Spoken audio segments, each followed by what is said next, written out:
Quand on entend cette page d'évangile, on se rend compte combien c'est difficile de s'aimer soi-même. Et pour cause, nous vivons dans un monde où on s'arrange pour toujours nous dire qu'on ne vaut pas le coup. Et quand on regarde dans l'histoire d'un être humain, je suis toujours surpris, que ce soit dans ma propre histoire ou quand je vois les éducations des enfants. Surtout à partir de l'âge de la scolarité. On veut les faire grandir pour qu'ils réussissent. Et du coup, on achète un bic rouge et on corrige tous les défauts des enfants. On leur dit, ça tu ne peux plus faire, là tu dois faire un effort, ça c'est pas bien, ça c'est pas convenable. Et toute la vie de l'enfant grandit comme ça, en étant toujours corrigé. Et puis, il y a d'autres formes de correction. Tu serais beau si tu avais moins de poids.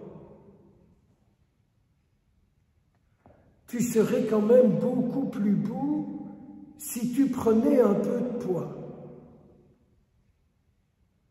Tu serais quand même plus beau si tu étais un peu musclé. Tu serais quand même plus intéressant si tu avais un peu de culture, si tu lisais quand même un petit peu, au lieu de regarder des bêtises à la télévision ou des séries, si tu lisais un petit peu, ce serait quand même mieux. Ou encore, si tu faisais un peu de solfège et si tu apprenais à jouer d'un instrument. Et puis vous voyez comme ça, regardez un peu votre propre histoire. Et ma mère, elle ajoutait encore, qu'est-ce qu'on va faire avec toi? Et du coup, on peut atterrir à un moment donné où on se dit, mais je ne suis rien, je ne vaux rien, je ne suis pas bon à rien. Et combien ne rencontrons-nous pas de gens qui sont là-dedans? Ils ne trouvent pas qui ils sont. On leur a tellement dit qu'ils ne sont rien, qu'ils ne découvrent pas qui ils sont. Ne faites pas la pub, je ne cours pas après ça, mais j'ai un couple en préparation au mariage. J'ai accepté après beaucoup d'insistance de leur part, parce que je ne cours plus après ça. Je suis trop vieux, c'est plus mon truc. Mais dans le dossier de préparation au mariage, il est dit, dans les difficultés, qu'allez-vous faire? J'ai eu du mal de leur faire comprendre que depuis le jour de leur baptême, il y a Jésus qui est en eux et qui est une force, qui est un sauveur face à toutes les difficultés qu'ils auront à vivre et à rencontrer.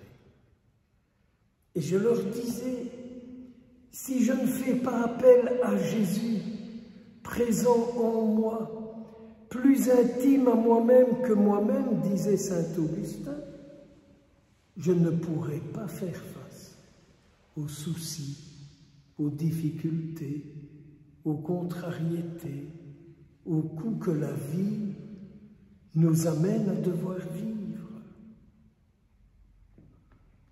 Et ce couple, elle pratique un peu, lui un peu moins, beaucoup moins, voire pas du tout.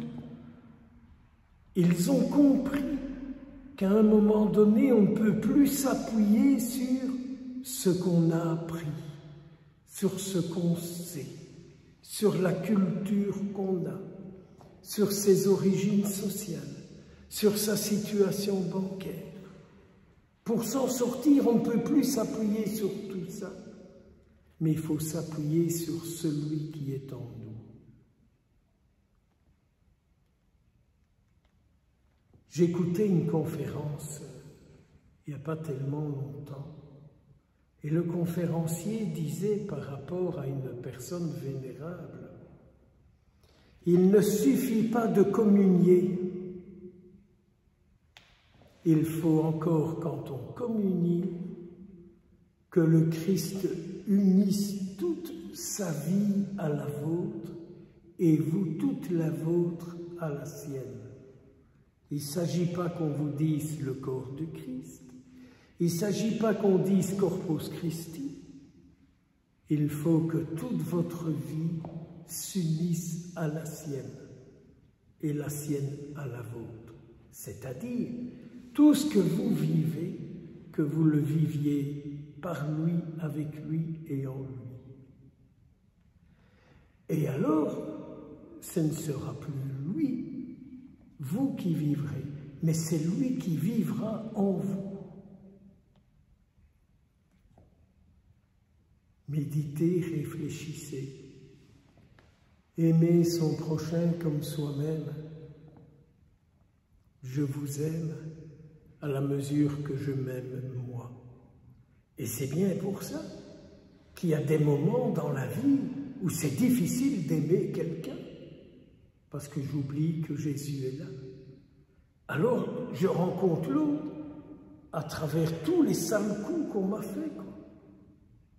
Quand vous avez dans un groupe ou quelqu'un face à vous dans une assemblée qui ne s'est pas privé de vous en faire voir de toutes les couleurs, c'est une lutte pour que les autres n'en soient pas aussi victimes. Moi, il y a des lieux où la prédication est très difficile parce que vous avez devant vous l'une ou l'autre personne que vous savez qui ont fait sur vous, quoi. Alors, quand c'est une église où j'ose, où je peux, je fais l'homélie à un autre endroit pour ne pas voir ces gens-là et pour que ma relation avec ces personnes n'infeste pas tous ceux qui y sont. Méditez, réfléchissez. C'est facile, vous savez, de jouer au cateau bien pensant de mon père. Moi, j'aime tout le monde. Souvent, ceux et celles qui disent ça sont des grands aveugles. Donc, en résumé, unissons par tous nos moyens possibles. Unissons notre vie à celle du Christ. Et le Christ total, c'est celui que nous découvrons à travers notre méditation des 4 évangiles et aussi de l'Ancien Testament. Que le Seigneur vous bénisse, qu'il bénisse nos vies et que nous ne sortions jamais de cette union avec lui en toutes circonstances. Au nom du Père, du Fils et du Saint-Esprit.